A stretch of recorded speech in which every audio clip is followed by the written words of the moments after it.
Good evening everyone. आप लोगों को मेरी आवाज़ आ रही है? आवाज़ आ रही है तो प्लीज़ चैट सेक्शन में लिख दें। तो आज की इस क्लास को शुरू करते हैं और ये हमारा सेकंड लेक्चर है टीचिंग एप्टीट्यूड का। तो पिछले कल हमने क्या स्टडी किया था? टीचिंग को हमने शुरू किया था, इंट्रोडक्शन इसकी हमने पढ़ी थी। लाइक टीचिंग का कॉन्सेप्ट क्या है, टीचिंग होता क्या है, टीचिंग के ऑब्जेक्टिव क्या होते हैं, लेवल्स ऑफ टीचिंग, मेमोरी के आधार पे, अंडरस्टैंडिंग के आधार पे, रिफ्लेक्टिव टीचिंग, ये हमने कल पढ़ा था। मेमोरी यानी जो प्राइमरी स्कूल के बच्चे होते हैं उन्हें ज्यादातर क्या किया जाता है, मेमोराइज किया जाता है, उन्हें रटाया जाता है चीजों को। जैसे हम मिडिल स्टैंडर्ड पे पहुंचते हैं तो मिडिल स्टैंडर्ड के बच्चों को समझाया जाता है, अंडरस्टैंडिंग लेवल उनका बढ़ता है। और जो आपके आगे हायर एजुकेशन के स्टूडेंट होते हैं, एमए, एमफिल, पीएचडी वाले, वहां पे रिफ्लेक्टिव होता है, यानी उन्हें शोध किया जाता है, मतलब वो शोध करते हैं। और रिफ्लेक्टिव होता है यानी चिंतन का जो स्तर होता है उसके द्वारा क्या है, समाज को वो अपना कंट्रीब्यूशन देना शुरू करते हैं। उसके बाद हमने पढ़ा था कैरेक्टरिस्टिक एंड बेसिक रिक्वायरमेंट, यानी टीचिंग की क्या क्या विशेषताएं होती है और टीचिंग के लिए क्या क्या चीजें जरूरी होती है। बेसिक रिक्वायरमेंट क्या होती है, जिसमें हमने पढ़ा था टीचिंग के लिए सबसे पहले तो टीचर जरूरी होता है, टीचर के बाद स्टूडेंट, स्टूडेंट के बाद आपका पाठ्यक्रम जरूरी होता है, और पाठ्यक्रम को, टीचर को और स्टूडेंट को प्रभावित करता है एनवायरमेंट। तो ये पिछले कल हमने पढ़ लिया था। और यहां से जितने भी टाइप के क्वेश्चन पूछे जाते हैं इसको भी हम आगे की वीडियो में सारे कवर करेंगे। कोई भी क्वेश्चन, कोई भी फैक्ट, कोई भी कॉन्सेप्ट हमारा छूटेगा नहीं। एग्जाम में जिस भी टाइप से क्वेश्चन घुमा फिरा के पूछ ले, आपको कहीं भी प्रॉब्लम नहीं आएगी। तो आज की इस वीडियो के अंदर हम, आज इस लाइव क्लास के अंदर हम स्टडी करेंगे लर्नर्स कैरेक्टरिस्टिक, यानी जो अध्येता होता है, शिक्षार्थी होता है या स्टूडेंट होता है। देखिए, शब्दों में आपने बिल्कुल भी कंफ्यूज नहीं होना है, शब्दों को बिल्कुल आपने अच्छे से समझ लेना है, ठीक है। अध्येता कई कई जगह लिखा होता है इसको अध्येता, कई जगह शिक्षार्थी लिखा होता है, ठीक है। तो लर्नर जो होता है वो बेसिकली स्टूडेंट होता है। तो स्टूडेंट की विशेषताओं के ऊपर हम आज पूरा लेक्चर ये करेंगे। पिछला जो हमारा लेक्चर था वो किस पे था, टीचिंग पे। तो आज का लेक्चर रहेगा हमारा लर्नर्स कैरेक्टरिस्टिक। अब देखिए, हम लोग नेट सेट की प्रिपरेशन कर रहे हैं। नेट सेट की प्रिपरेशन करने के बाद हम असिस्टेंट प्रोफेसर बनेंगे। असिस्टेंट प्रोफेसर जब हम बनेंगे तो हमें कम से कम इतना पता होना चाहिए, यूजीसी हमसे क्या चाहेगी, या फिर जिस भी इंस्टीट्यूशन में हम जाएंगे वो ये चाहेगी कम से कम आप लोगों को इतना तो पता होगा कि आपके जो स्टूडेंट है उनकी क्या क्या विशेषताएं होती है, किस किस टाइप के स्टूडेंट आपके पास हो सकते हैं। आपके पास इंटेलिजेंट स्टूडेंट हो सकते हैं, आपके पास स्लो लर्नर हो सकते हैं, आपके पास फास्ट लर्नर हो सकते हैं, कई टाइप के। तो आपको कम से कम स्टूडेंट की विशेषताओं का पता होना चाहिए। इसमें आगे हम पढ़ेंगे कैरेक्टरिस्टिक ऑफ एडोलसेंट, यानी जो आपके नाबालिग बच्चे होते हैं, किशोर जो होते हैं, ठीक है, उनकी क्या विशेषताएं होती है।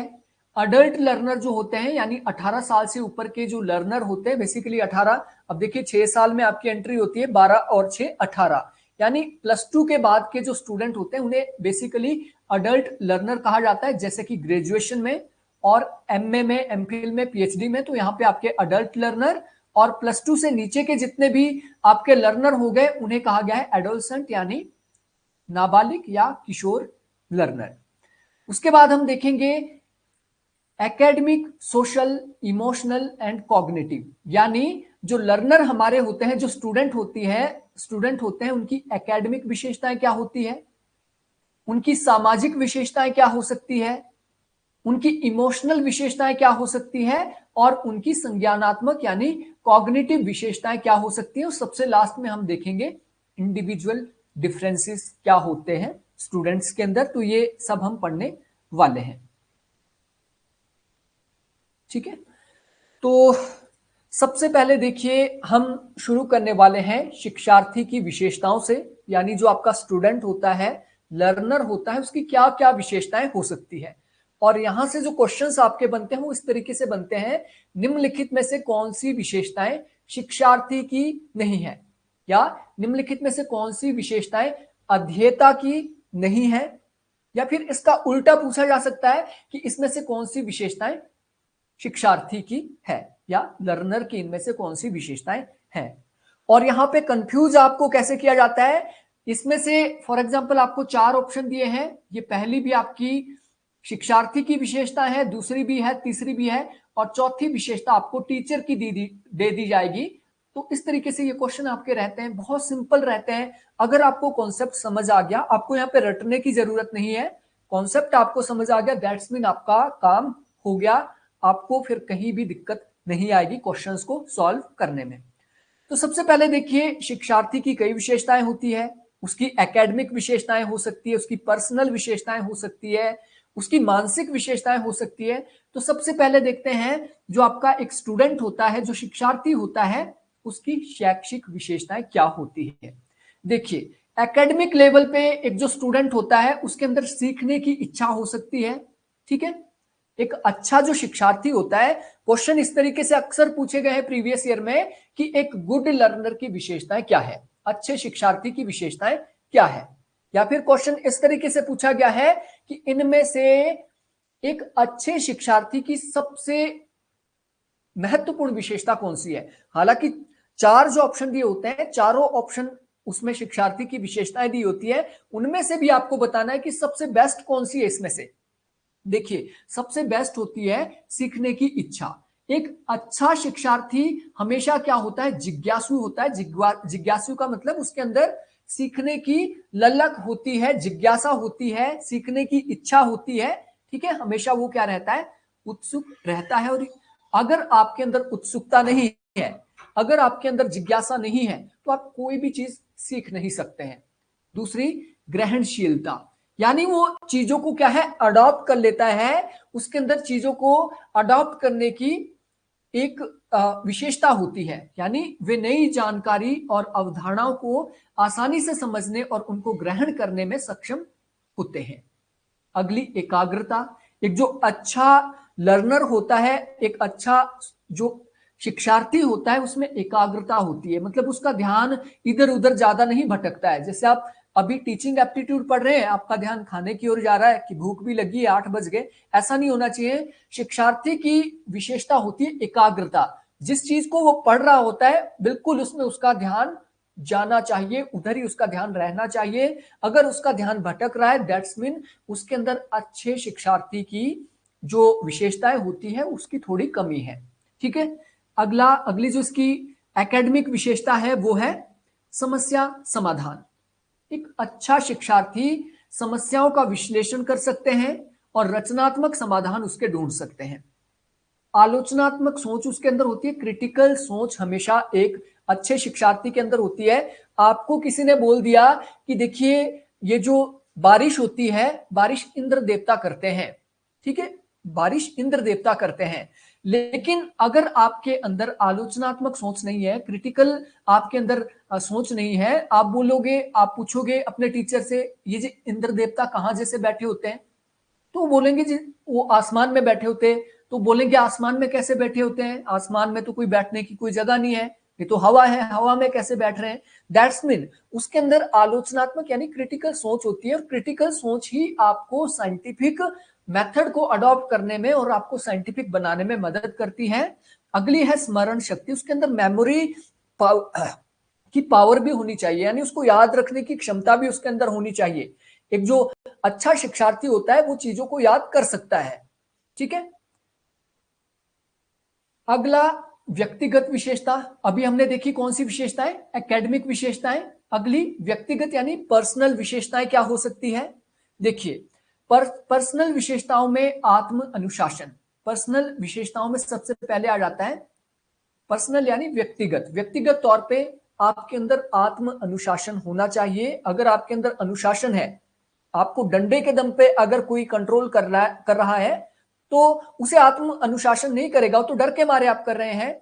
आत्म अनुशासन का मतलब होता है कि आप अपने लक्ष्यों को प्राप्त करने के लिए प्रेरित और अनुशासित रहते हैं। उसके बाद समय प्रबंधन, यानी आपके पास टाइम मैनेजमेंट भी होनी चाहिए। मतलब आपके पास दिन के लगभग 12 घंटे पढ़ने के लिए होते हैं। 12 घंटे में से आपने किस तरीके से मैनेज किया, आपने खाने के लिए कितना टाइम दिया, ईटिंग के लिए कितना टाइम दिया, आपने स्पोर्ट्स के लिए कितना टाइम दिया, आपने स्टडी के लिए कितना टाइम दिया और अन्य गतिविधियों के लिए कितना टाइम दिया। तो ये आपके पास क्या है, समय प्रबंधन होना चाहिए। संगठन की शक्ति आपके पास होनी चाहिए, यानी जो भी आपके पास सामग्री है, जो भी आपके पास कार्यस्थल है, उसको आप व्यवस्थित या संगठित करने की शक्ति आपके पास होनी चाहिए।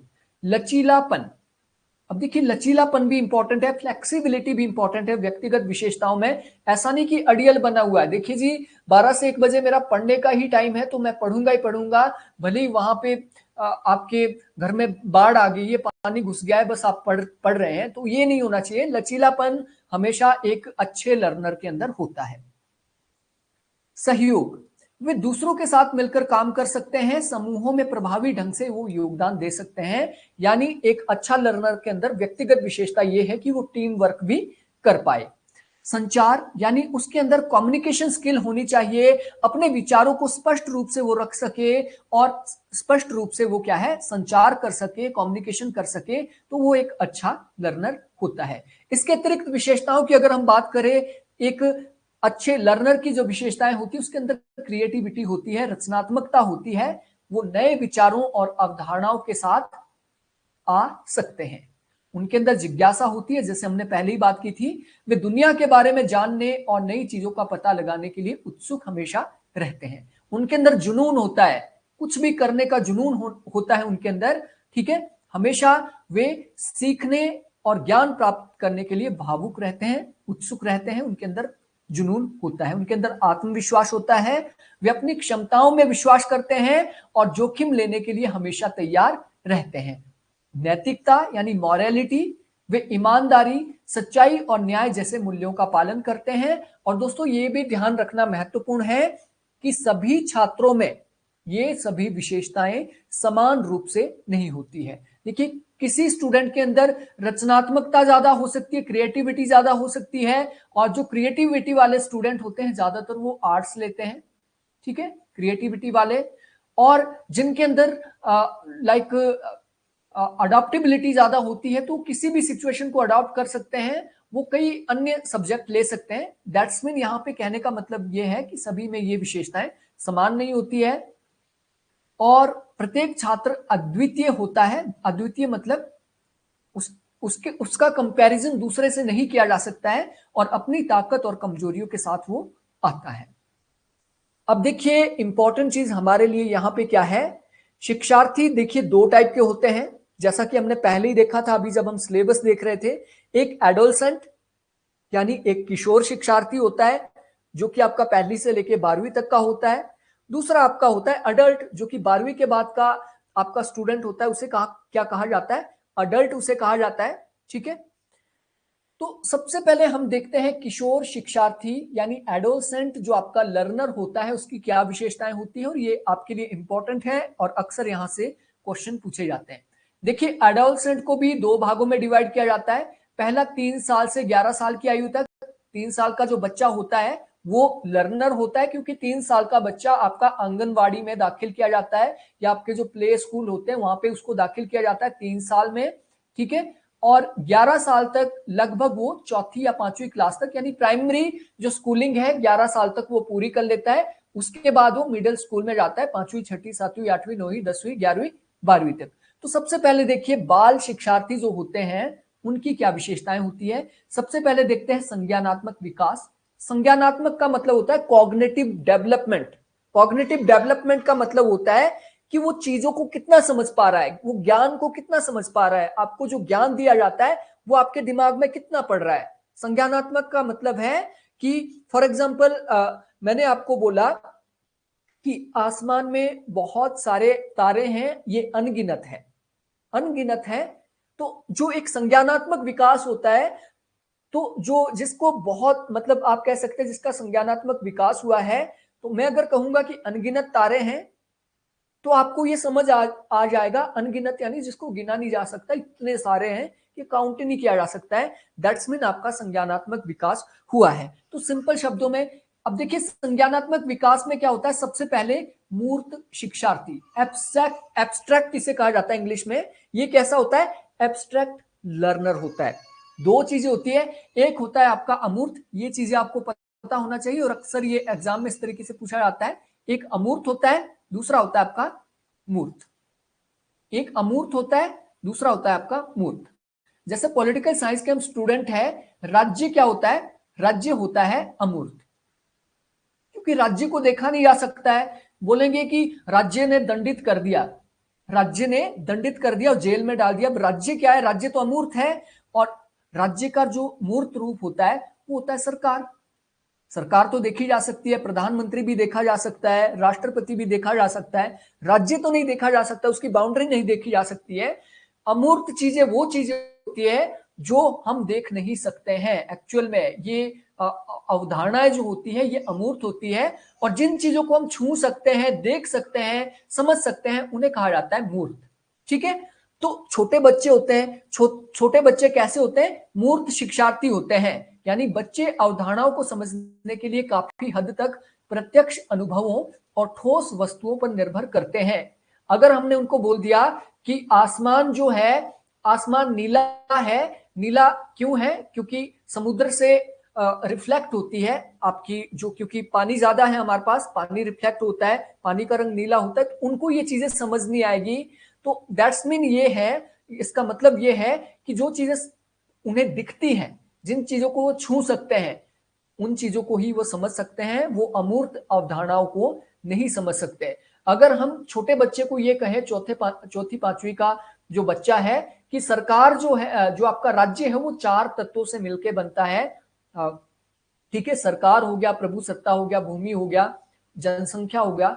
अगर हम ये चीजें उनको समझाने की कोशिश करें तो उनको समझ नहीं आएगा कि जनसंख्या क्या, आपका जनपद क्या, प्रभु सत्ता उनको समझ ही नहीं आएगा। ठीक है, दैट्स मीन ये क्या होते हैं? छोटे बच्चे मूर्त शिक्षार्थी होते हैं, जो चीजें उनको दिखती है, जिसको छू सकते हैं, उसी के बारे में वो सीख सकते हैं।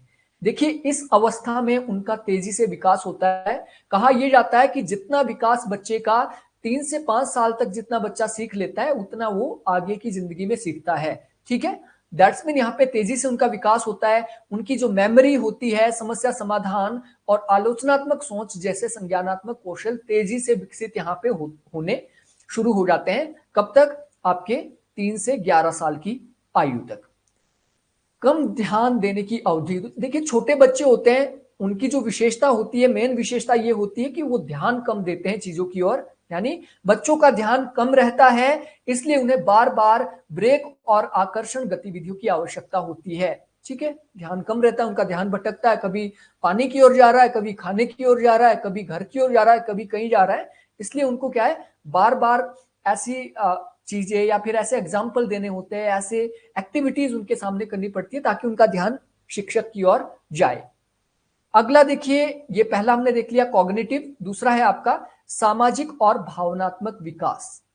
देखिए, सबसे पहले जो छोटे बच्चे होते हैं उनके अंदर अहमवादी सोच होती है, यानी छोटे बच्चे चीजों को दूसरे के नजरिए से देखने के लिए संघर्ष करते हैं। दैट्स मीन उनको जो खुद समझ आता है उसी के ऊपर वो ज्यादा विश्वास रखते हैं, दूसरों का बताया हुआ उनको ज्यादा समझ नहीं आता और उसको वो ज्यादा समझने की कोशिश भी नहीं करते हैं। इसे कहा जाता है उनकी अहमवादी सोच, यानी अपना जो उन्हें इंद्रियों से समझ आता है, छू के समझ आता है, जो महसूस वो कर सकते हैं, उसी के बारे में वो ज्यादा सोचते हैं, दूसरों की बातों पे वो ज्यादा विश्वास नहीं करते हैं।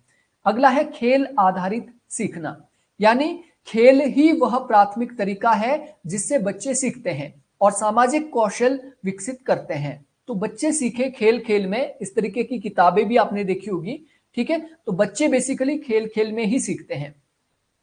स्वतंत्रता का विकास, यानी जैसे जैसे उनकी उम्र बढ़ती है, बच्चे अधिक स्वतंत्र हो जाते हैं और अपने परिवेश को एक्सप्लोर करने का प्रयास करते हैं। जैसे जैसे उनका विकास होता है, आपने देखा होगा छोटा बच्चा कोई नई चीज उसके सामने आती है, उसको छूता है, घुमा घुमा के देखता है, ऊपर नीचे से देखता है, उसको पलट पलट के देखता है। दैट्स मीन धीरे धीरे वो सीखता है। सीखने की पसंद की अगर हम बात करें 3 से 11 साल के बच्चों की, तो सक्रिय भागीदारी।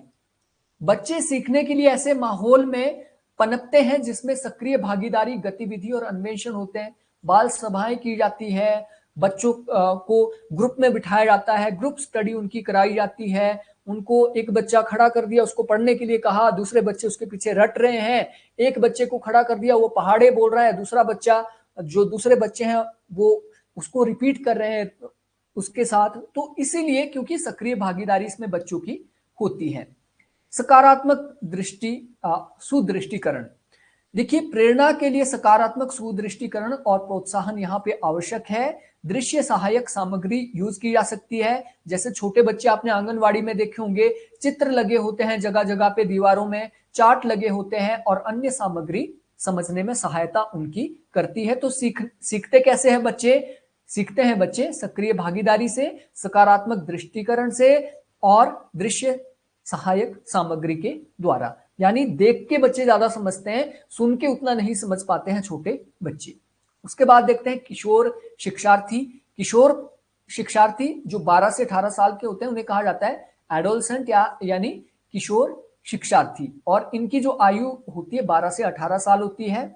सबसे पहले देखिए संज्ञानात्मक विकास जो इनका होता है, सार गर्भित सोच, यानी किशोरों में अमूर्त सोच, अमूर्त जो होती है, अमूर्त सोच कौशल विकसित होने लगते हैं और वे जटिल अवधारणाओं को समझ सकते हैं। छोटे बच्चे नहीं समझ पाते थे अमूर्त जो अवधारणाएं होती है, लेकिन यहां पे ये एब्स्ट्रैक्ट चीजों को समझना शुरू कर देते हैं। आलोचनात्मक सोच में वृद्धि, वे अधिक आलोचनात्मक विचारक बन जाते हैं, जानकारी पर सवाल उठाते हैं और अपनी राय भी बताते हैं, नहीं मुझे ये ऐसा नहीं लगता है, आप ये जो बोल रहे हैं क्यों बोल रहे हैं, कैसे बोल रहे हैं, यानी उनकी आलोचनात्मक सोच में यहाँ पे काफी विकास हो जाता है। उसके बाद अधिक ध्यान देने की अवधि, बचपन की तुलना में ध्यान देने की अवधि यहाँ पे बढ़ जाती है, जिससे निरंतर फोकस करने की उनकी जो अनुमति उनको मिलती है। अगला उनका सामाजिक और भावात्मक विकास, देखिए सबसे पहले पहचान का निर्माण यहाँ पे हो जाता है, मैं लड़की हूं या लड़का हूं, ठीक है, ये जो उनकी पहचान है, पहचान यहाँ पे शुरू हो जाती है उनकी। लेकिन जो आपके 11 साल से छोटे बच्चे, वो बच्चे हैं, लड़का लड़की का उनके अंदर कोई भेद नहीं है, धर्म का कोई भेद नहीं है, जाति का कोई भेद, किसी भी चीज का उनके अंदर कोई भेद नहीं होता है। लेकिन जो आपका ये जैसे जैसे वो बड़े होने लगते हैं, 12 से 18 आयु वर्ग में आ जाते हैं, वैसे वैसे उनके अंदर क्या है, पहचान का निर्माण होने लगता है। ठीक है, स्वतंत्रता का पता लगाने और साथियों के साथ घुलने मिलने में भी व्यस्त हो जाते हैं। आत्म जागरूकता में वृद्धि होती है, वे आत्म जागरूक हो जाते हैं और अपनी छवि के प्रति सचेत हो जाते हैं। भावनात्मक उतार चढ़ाव, जैसे आपको पता ही है, बच्चे हैं उनमें क्या है, हार्मोनल चेंज होता रहता है, तो उतार चढ़ाव अनुभव जो है उनके वो बढ़ते घटते रहते हैं, यानी उनके अंदर भावात्मक चेंज आता रहता है, कई बार वो चिड़चिड़े भी हो जाते हैं। ठीक है, तो ये बेसिकली हमने देखी यहाँ पे संज्ञानात्मक विकास जो उनका होता है, और दूसरा हमने देखा उनका सामाजिक और भावात्मक विकास। आगे चलते हैं। सीखने की पसंद, अब बच्चे देखिए खेल खेल में सीखते थे, एक्टिविटी के द्वारा सीखते थे, चित्रों के द्वारा सीखते थे। अब जैसे वो किशोर हो जाते हैं तो यहाँ पे सीखने की पसंद सांदर्भिकता और उद्देश्य। सीखना तब अधिक सार्थक हो जाता है जब वो वास्तविक दुनिया के अनुप्रयोगों से जुड़ा होता है। यहाँ पे प्रैक्टिकल किए जाते हैं, उनकी जो किताबें होती है, किताबों के अंदर कहानियां होती है, वास्तविकता से वो जुड़ी होती है। ठीक है, उसके बाद सहयोगात्मक शिक्षा, सहयोग और समूह कार्य के अक्सर सामाजिक विकास और सीखने के लिए मूल्यवान होते हैं। यहाँ पे क्या होता है, टीचर सहयोगी का काम करता है, बच्चों को घर के लिए होमवर्क दिया जाता है, होमवर्क वो करते हैं, और जब वो क्लासरूम में बैठे होते हैं तो टीचर उन्हें सहयोग करता है पढ़ने में, पढ़ाने में, समझाने में। ठीक है, और चुनाव और स्वायत्तता, जो किशोर जो होते हैं आपके, किशोर अपने सीखने पर कुछ चुनाव और नियंत्रण रखने की सराहना करते हैं, यानी वो थोड़ी बहुत स्वायत्तता चाहते हैं, उनके ऊपर डंडा लेके बैठने की जरूरत नहीं है। ठीक है, वो चुनाव कर सकते हैं कि मुझे क्या पढ़ना है, कैसे पढ़ना है, क्यों पढ़ना है। देखिए जैसे ये बेसिकली 12 से 18 साल के होते हैं, तो जैसे ये 10वीं में पहुंचते हैं, +1 में उसने क्या लेना है, ठीक है, +1 में उसे क्या लेना है, आर्ट्स लेना है, साइंस लेना है, कॉमर्स लेना है, तो चुनाव करने की क्षमता इसके अंदर आ जाती है। ऑटोनॉमी ये ज्यादा चाहते हैं, मतलब माँ बाप है, माँ बाप उनके ऊपर ज्यादा हावी ना हो जाए, टीचर हावी ना हो जाए, ऐसा ये पसंद नहीं करते हैं। ठीक है, ये था हमारा एडोलसेंट का। अब देखते हैं वयस्क जो शिक्षार्थी होते हैं, अडल्ट शिक्षार्थी होते हैं, उनकी क्या विशेषताएं होती हैं। वयस्क शिक्षार्थी वे होते हैं जो पारंपरिक स्कूली शिक्षा से बाहर किसी न किसी रूप में सीखने की प्रक्रिया में शामिल होते हैं। उनकी कुछ विशिष्ट विशेषताएं होती हैं जिन्हें सीखने की प्रक्रिया को प्रभावी बनाने के लिए शिक्षकों को ध्यान में रखना चाहिए।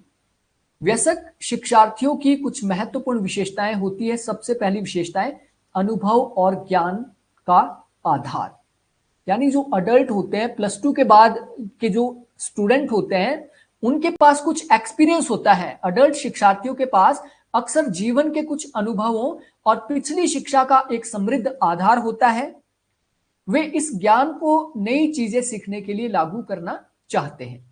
दूसरा, स्पष्ट लक्ष्य। अब बच्चों को तो नहीं पता था उन्होंने करना क्या है, वो आर्ट्स लेना चाहते हैं, साइंस लेना चाहते हैं, उनको नहीं पता था। ठीक है, उनका इंटरेस्ट किस में है, उनको जॉब कहां पे मिलेगी, उनके पास स्पष्ट लक्ष्य नहीं था। लेकिन जैसे ही बच्चे बड़े हो जाते हैं, अडल्ट वो हो जाते हैं, तो स्पष्ट लक्ष्य होता है, स्पष्ट प्रेरणा उनके पास होती है। उसके बाद समस्या केंद्रित सीखने की शैली। वयस्क शिक्षार्थी अक्सर उन चीजों को सीखने में अधिक रुचि रखते हैं जो उनके जीवन या कार्य से सीधे जुड़े हों। वे सीखने की ऐसी रणनीति पसंद करते हैं जो समस्याओं को सुलझाने और व्यवहारिक अनुप्रयोगों पर केंद्रित होती है। उसके बाद जैसा कि आपने पहले भी देखा था, स्वतंत्रता और स्वायत्तता की इच्छा यहां पे भी प्रबल होती है। वयस्क शिक्षार्थी स्वयं को निर्देशित करने, अपने आप को डायरेक्ट करने और सीखने की प्रक्रिया में स्वायत्तता यानी ऑटोनॉमी रखना पसंद करते हैं।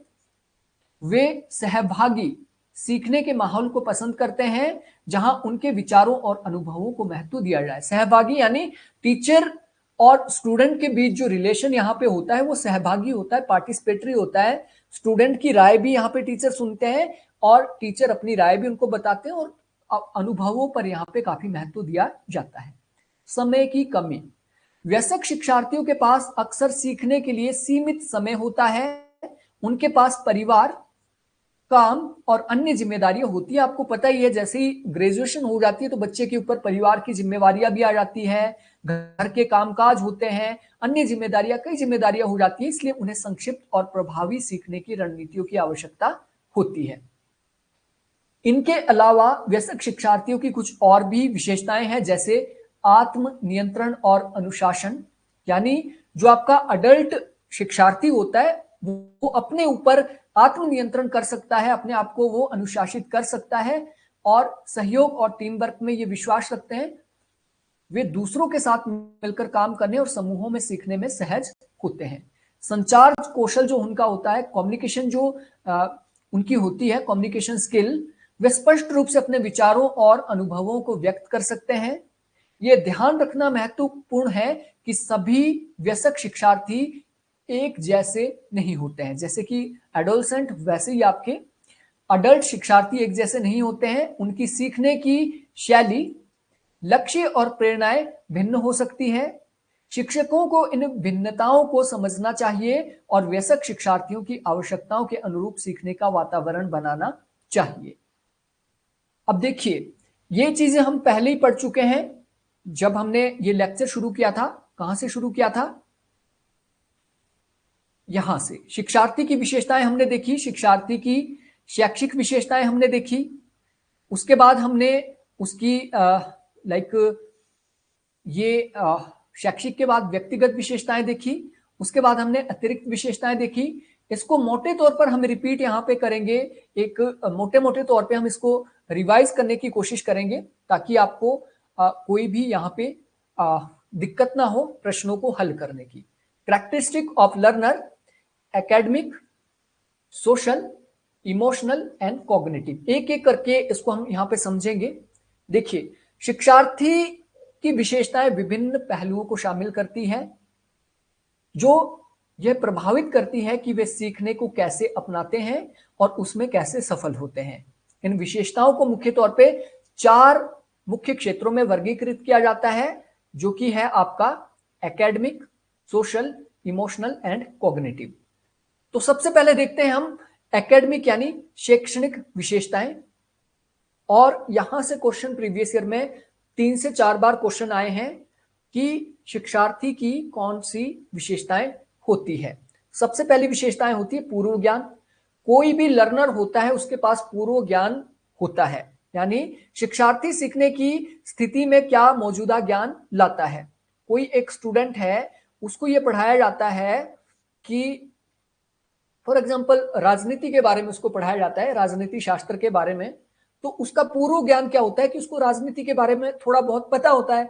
हमारा राष्ट्रपति कौन है, हमारा प्रधानमंत्री कौन है, इलेक्शन होते हैं, कम से कम इतना पूर्व ज्ञान तो है, लेकिन उसको यह पता नहीं है कि इलेक्शन कैसे होते हैं, कौन सा प्रोसीजर उसमें अपनाया जाता है। दैट्स मीन शैक्षणिक विशेषताओं में सबसे पहला पूर्व ज्ञान किसी न जो भी स्टूडेंट आपके होते हैं उनके पास पूर्व ज्ञान होता ही है।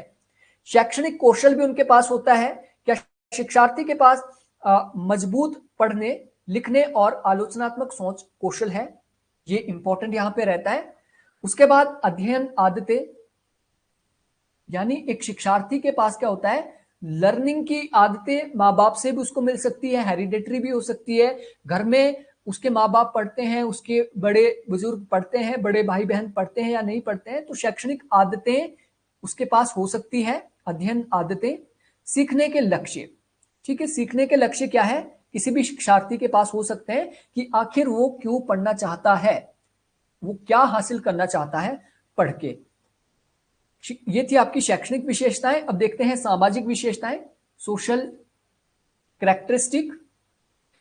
ये विशेषताएं दर्शाती है कि शिक्षार्थी सीखने के माहौल में दूसरों के साथ कैसे व्यवहार करता है। यानी एक जो स्टूडेंट है उसकी सोशल विशेषताएं कैसे पता लगती है कि वो क्लासरूम में कैसे बैठता है, कैसे वो एक दूसरे के साथ इंटरेक्ट करता है, क्या वो शोर शराबा करता है, क्या वो झगड़ालू है, क्या वो लड़ता झगड़ता है। तो ये होती है उसकी सामाजिक विशेषताएं। सबसे पहले टीम वर्क यानी सहयोग कौशल उसके अंदर है, क्या वो टीम वर्क में काम कर पाता है या नहीं कर पाता है। कम्युनिकेशन स्किल कैसी है, क्या वो दूसरों के विचारों को समझ पाता है, क्या वो अपने विचारों को दूसरों को समझा पाता है, क्या उसके अंदर सामाजिक आत्मविश्वास है, क्या वो समूह में काम कर सकता है, क्या वो अगर उसको बोला जाए कि आप प्रेयर में हैं, प्रेयर में जाके आगे जाके आप क्या है प्रतिज्ञा बोलो, क्या वो बोल पाता है। क्या जो आपकी मॉर्निंग असेंबली होती है, अगर उसको बोला कि आज की न्यूज पढ़ो आप, क्या वो पढ़ पाता है, क्या वो अपने विचार व्यक्त कर पाता है मॉर्निंग असेंबली में। ठीक है, तो ये सामाजिक विशेषताएं उसके यहां से क्या है, उसकी सामाजिक विशेषताओं को बल मिलता है। उसके बाद आत्मसम्मान। उच्च आत्मसम्मान वाले शिक्षार्थी के जो जोखिम लेने, नई चीजों को आजमाने और चुनौतियों का सामना करने की इनके अंदर अधिक संभावना होती है। तो ये सामाजिक कौशल है। उसके बाद आ जाता है संज्ञानात्मक विशेषताएं। संज्ञानात्मक यानी कॉग्निटिव। ये वे विशेषताएं हैं शिक्षार्थी की मानसिक क्षमताओं और विचार प्रक्रियाओं को शामिल ये करती है। इसमें शामिल है ध्यान देने की अवधि। देखिए संज्ञानात्मक यानी ज्ञान से जुड़ा हुआ है आपका कि आपका संज्ञानात्मक विकास कितना हुआ है। ठीक है, ध्यान देने की अवधि कि आप एक शिक्षार्थी कितने टाइम के लिए ध्यान दे सकता है, उसकी मेमोरी कितनी है, वो चीजों को कितना याद रख सकता है।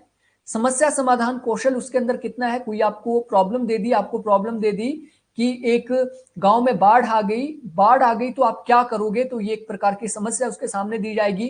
तो उसकी सोचने की क्षमता कितनी है, वो बोलेगा कि बाढ़ आ गई तो मैं अपना सामान समेट के ऊंची जगह पे जाऊंगा, या वो बोल सकता है कि मैं एम्बुलेंस को कॉल करूंगा। जैसी भी उसकी संज्ञानात्मक क्षमता है। आलोचनात्मक सोच का उसके अंदर कितना विकास हुआ है, क्रिएटिविटी उसके अंदर कितनी है, इसके आधार पर हम कह सकते हैं कि कोई जो शिक्षार्थी है उसका संज्ञानात्मक विकास कितना हुआ है।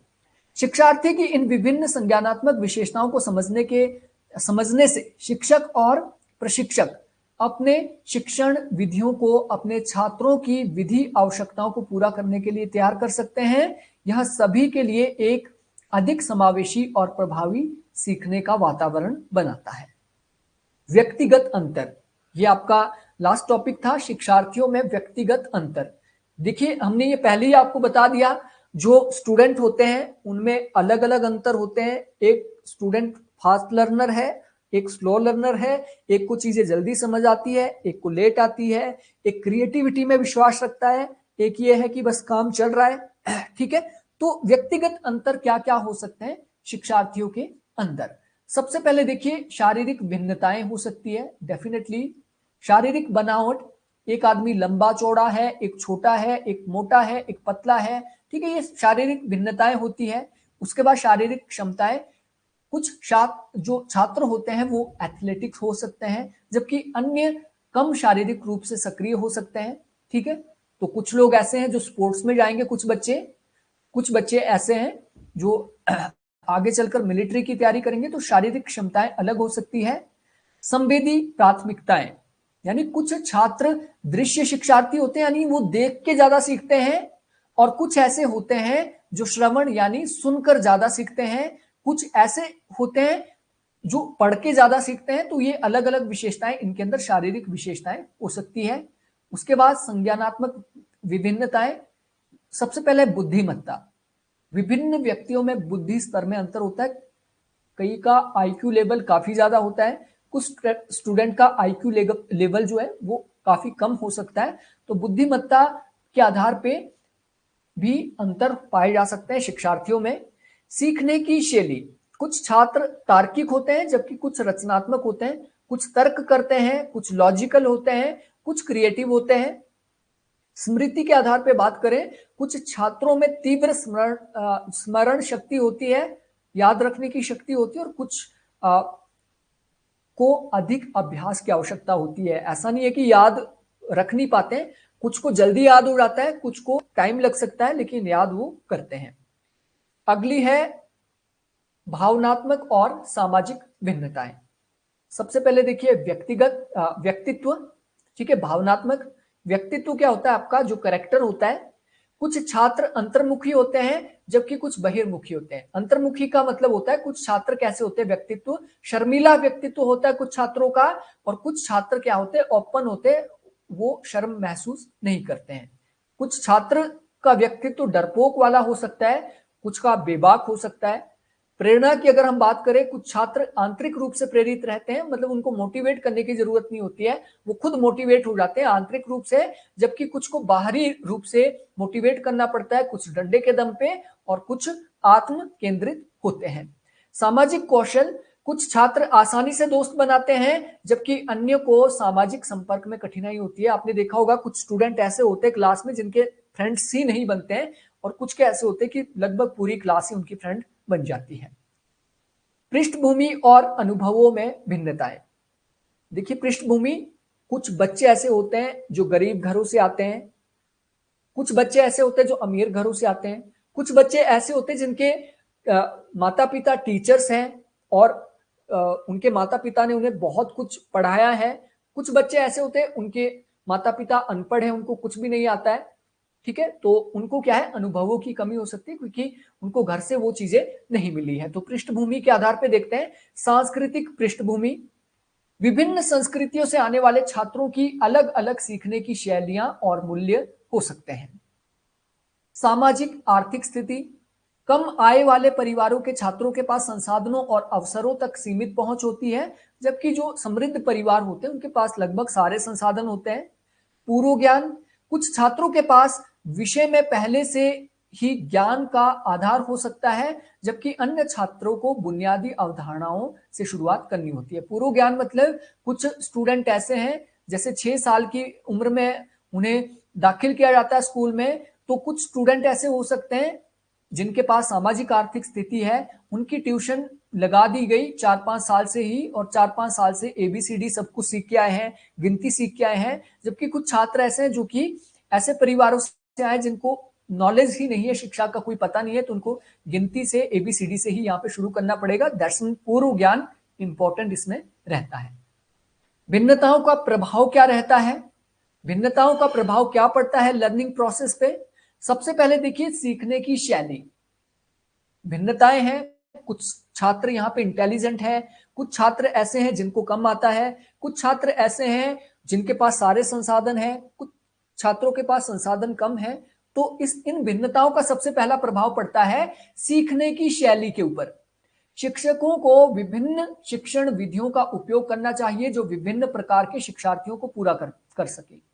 यानी सीखने की शैली ऐसी होनी चाहिए जिससे स्लो लर्नर भी याद कर पाए, जिससे फास्ट लर्नर भी याद कर पाए, जिसे ऐसे लोग भी पढ़ पाए जिनके पास संसाधन नहीं है, ऐसे लोग भी पढ़ पाए जिनके पास संसाधन है। दूसरा, शैक्षणिक प्रदर्शन, एकेडमिक जो आपका अचीवमेंट होता है, शिक्षकों को छात्रों की व्यक्तिगत जरूरतों के अनुरूप मूल्यांकन और ग्रेडिंग मानकों को समायोजित करना चाहिए।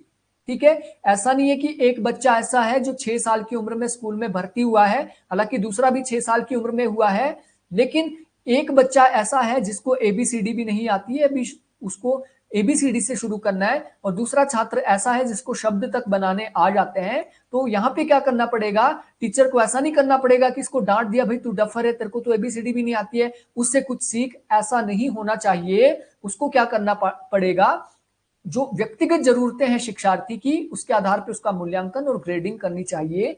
ठीक है, ये इंपॉर्टेंट है। उसके बाद समावेशी शिक्षा, शिक्षकों को सभी छात्रों के लिए एक स्वागत योग्य और सहायक वातावरण बनाना पड़ेगा। इंक्लूसिव डेवलपमेंट जिसे कहा जाता है, चहुमुखी विकास तभी होगा जब समावेशी शिक्षा होगी। इसमें fast learner, slow learner, intelligent, कम बुद्धि वाले लोगों को सभी को एक साथ लेके उनको आगे बढ़ाने की कोशिश करनी चाहिए।